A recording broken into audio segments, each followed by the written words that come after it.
Sempre hem estat en aquest barri, per tant ens coneix tothom. La meva dona ja té 60 anys. No actuem, evidentment ara no actuem, perquè esclar, jo per el nostre fill. El tema de la pintura abans era el típic guix-i-cola per parets interiors. I si volia anar a posterior era calç.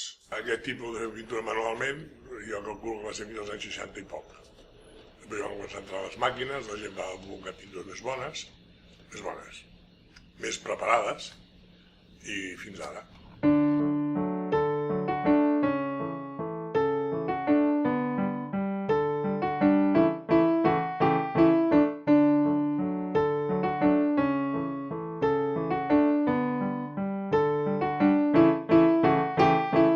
Benvinguts a Anem a 88, la Pintura Jordi, una de les botigues emblemàtiques de Barcelona. La van fundar el senyor Joan Jordi, que era meu pare, i el senyor Capdevila, que era el soci.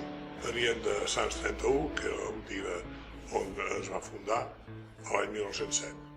I van venir aquí i van obrir aquesta botiga l'any 1924. I aquella la van deixar.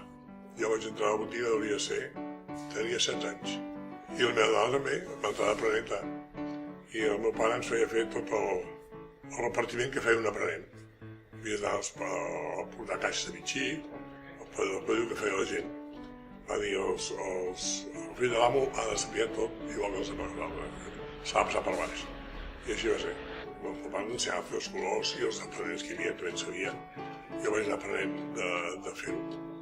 La manera de barrejar els colors, els pigments amb els vernissos, amb el llinoso, amb el vernís, perquè en aquell temps el vernís copal, no havia que més. I la llinosa. I el guix-i-cola per fer les pintures d'interior. Guix, encara me recordo les proporcions. 1 quilo de cola, 5 quilos de guix.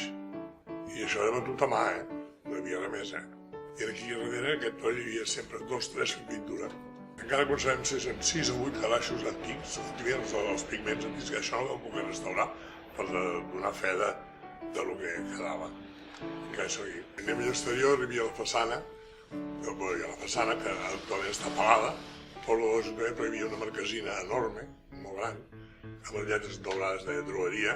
Les lletres eren molt similars a aquesta de lletrera, però les són enormes, ben bé 70-80 centímetres, ben bons. També hi havia uns aparadors exteriors fent la cobertura del xamfrà, part de la façana, tot llançat.